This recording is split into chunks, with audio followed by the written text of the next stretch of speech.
దోషం అంటే సంస్కృతంలో రాత్రి అని అర్థం. ఇక ప్రదోషం అంటే ఉదయానికి సాయంత్రానికి మధ్యలో ఉండే సంధ్యా సమయాన్ని ప్రదోషం అంటారు. ఈ సంధ్యా సమయంలో కైలాసంలో ఉన్న శివుడు ఆనంద తాండవంతో నృత్యం చేస్తుంటాడు. శివుడు ఆనంద తాండవంతో నృత్యం చేసే సమయంలో భక్తులు శివయ్యని ఆరాధిస్తే విశేష ఫలితం ఉంటుందని భక్తుల నమ్మకం. అలా అని మిగిలిన దేవతలకు దైవారాధన చేయకూడదని కాదు. ఉదయం పూట చీకట్లు తొలగి వెలుతురు వచ్చే సమయాన్ని సంధ్యా సమయం అంటారు. దాన్ని ప్రాతకాల సంధ్య వేళ అని పిలుస్తారు.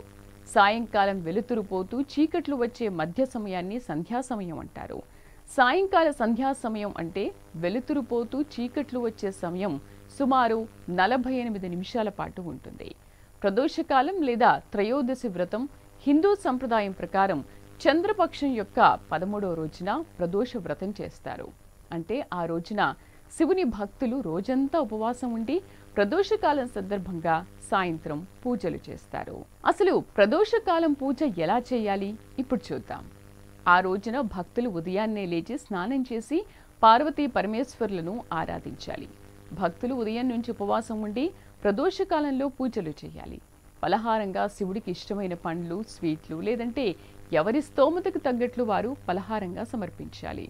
ఇక పూజా సమయంలో ప్రదోష వ్రతం విశిష్టతలు తెలిపే కథ వినాలి, లేదంటే శివుడి మంత్రాన్ని జపించాలి. ఈ వీడియో కనుక మీకు నచ్చినట్లయితే లైక్, షేర్ అండ్ సబ్స్క్రైబ్.